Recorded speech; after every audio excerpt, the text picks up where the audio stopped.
60 ఏండ్ల పోరాటంలో స్వరాష్ట్రం సాధించడమని సంబరపడ్డాం. కాని 10 ఏండ్ల పాలనలోనే 100 ఏండ్ల విధ్వంసాన్ని చూసినాం.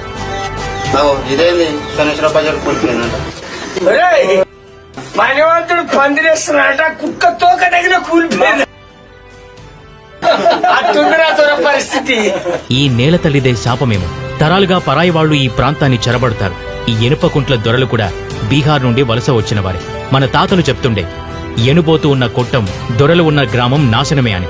రాష్ట్ర జనాభాలో 1% కూడా లేని వాళ్లు రాష్ట్రాన్ని చెరబట్టి సర్వనాశనం చేశారు. ఇక్కడ పేరుకే ప్రజాస్వామ్యం, జరిగేదంతా దొరల రాజ్యం. ఏం సాధించడం? పెన మీదకెళ్లి పొయ్యిలబడ్డం.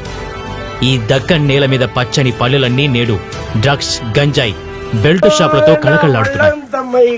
అన్నదమ్ముల్లా కలిసి ఉన్న గ్రామాల్లో నేడు నీ కులం నా సంఘం అంటూ నిత్యం కుట్రలు కుతంత్రాలతో కొట్టుక చేస్తున్నారు.